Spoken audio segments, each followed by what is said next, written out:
Hello everyone, welcome to Khadayat education. बच्चों, आज की वीडियो में हम पढ़ेंगे सभी परीक्षाओं की दृष्टि से मोस्ट इम्पोर्टेंट महादेवी वर्मा का जीवन परिचय और साहित्यिक परिचय। इससे पहले की वीडियो में हमने जयशंकर प्रसाद, सूर्यकांत त्रिपाठी निराला, सुमित्रा नंदन पंत आदि अनेक कवियों का जीवन परिचय और साहित्यिक परिचय को डिटेल में पढ़ाया हुआ है। आप लोगों ने वीडियो नहीं देखी है तो ज़रूर देख लीजिए। डिस्क्रिप्शन बॉक्स में प्लेलिस्ट की लिंक दी हुई है। बच्चों, महादेवी वर्मा का जीवन परिचय सभी क्लास के बच्चों के साथ ही कंपटीशन की तैयारी करने वाले सभी बच्चों के लिए मोस्ट इम्पोर्टेंट है। हमेशा महादेवी जी के जीवन परिचय से प्रश्न पूछे जाते हैं। बच्चों, इस जीवन परिचय का प्रयोग आप लोग आसानी से प्रोजेक्ट वर्क में भी कर सकते हैं। तो आइए शुरू करते हैं। महादेवी वर्मा का जीवन परिचय महत्वपूर्ण बिंदुओं के साथ। सबसे पहले हम पढ़ेंगे उनके जन्म के बारे में। महादेवी वर्मा का जन्म 26 मार्च 1907 ईस्वी को उत्तर प्रदेश के फर्रुखाबाद जनपद में होलिका दहन के दिन हुआ था। इनके पिता श्री गोविंद प्रसाद वर्मा भागलपुर के एक कॉलेज में प्रधानाचार्य थे और माता हेमरानी परम विदुषी धर्मपरायण महिला थी। नाना ब्रज भाषा के अच्छे कवि थे।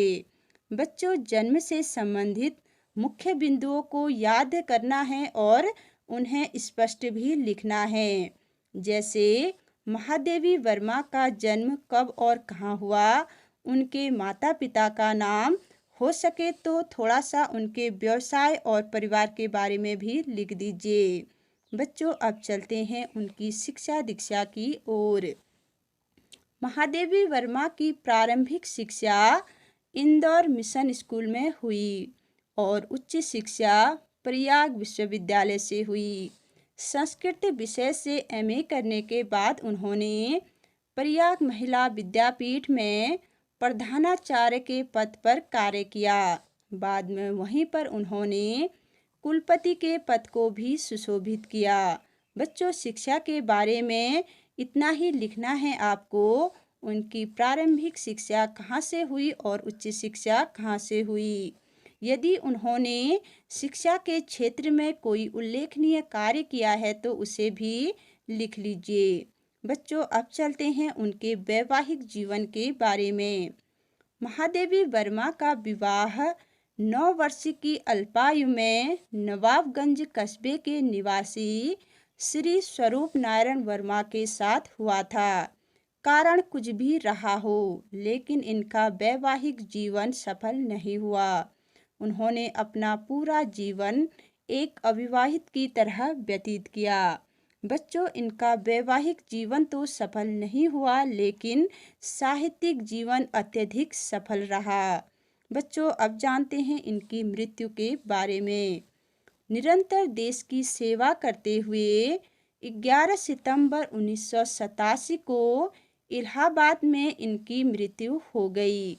बच्चों, अब है साहित्यिक परिचय, जो बहुत इम्पोर्टेंट है।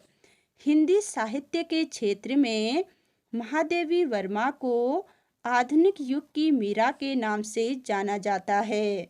उन्होंने काव्य के अतिरिक्त गद्य के क्षेत्र में भी अनेक प्रसिद्ध रचनाएं की।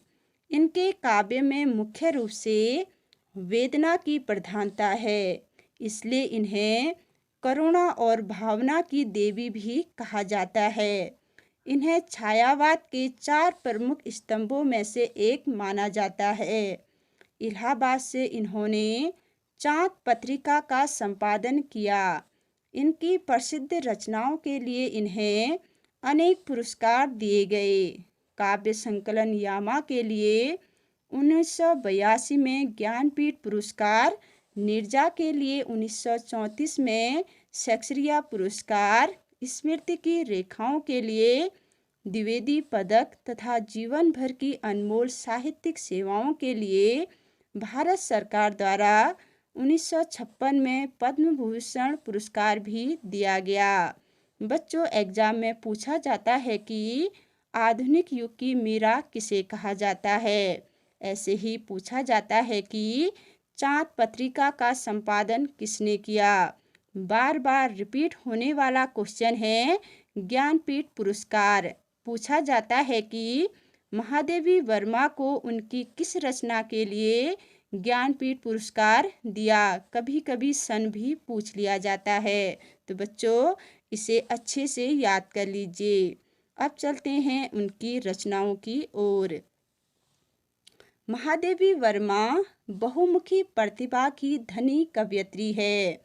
उन्होंने काव्य के अतिरिक्त गद्य में भी अनेक प्रसिद्ध रचनाएं की, जिनमें से प्रमुख रचनाएं इस प्रकार है। काव्य संग्रह है उनके नीरजा, रश्मि, निहार, सांध्य गीत, दीपशिखा, अग्निरेखा, यामा आदि। गद्य रचनाएं हैं अतीत के चलचित्र, स्मृति की रेखाएं, मेरा परिवार, पथ के साथी, संकल्पिता, गिल्लू, क्षणदा, श्रृंखला की कड़ियाँ आदि। बच्चों, ये सभी रचनाएं बहुत इम्पोर्टेंट है, इन्हें अच्छे से याद कर लीजिए। अब चलते हैं इनकी भाषा शैली की ओर। महादेवी की भाषा शुद्ध साहित्यिक खड़ी बोली है, जिसमें संस्कृत के तत्सम शब्दों का प्रयोग हुआ है। भाषा में काव्यात्मक चित्रमयता सर्वत्र देखने योग्य है। कहने का अर्थ यह है कि उन्होंने भाषा लिखने के साथ साथ चित्रों का भी प्रयोग किया। इनकी गद्य रचनाओं में भी काल की चित्रमयता, मधुरता एवं कल्पनाशीलता विद्यमान रहती है। बच्चों, इन्होंने अपनी हर कहानी और हर काव्य के साथ चित्रों का प्रयोग किया है, जिसमें पाठकों को एक अनोखी आत्मीयता मिलती है। भाषा संस्कृत निष्ठ होने पर भी उसमें शुष्कता और दुर्बोधता का अभाव है। भावों की अभिव्यक्ति में इनको अद्वितीय सफलता मिलती है। बच्चों, ये अपने भाव को व्यक्त करने में अद्वितीय थी। तो बच्चों, कैसी लगी यह वीडियो? पसंद आए तो लाइक कीजिए, शेयर कीजिए और सब्सक्राइब करना मत भूलिए। साथ ही जीवन परिचय से संबंधित कोई भी डाउट आपके मन में है तो उसे कमेंट बॉक्स में ज़रूर लिखिए। हमें आपके कमेंट का इंतज़ार रहेगा। तो मिलते हैं अगली वीडियो में। Thank you.